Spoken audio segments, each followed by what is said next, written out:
Carioca? Opo. Anong tawag dito, sir? Bicho. Ano dyan? Gusto try? Sige. Dalawa na. Ano? Try natin.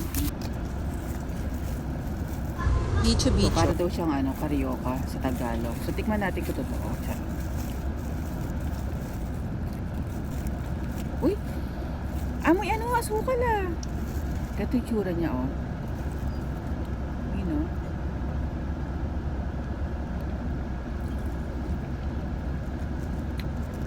Oo.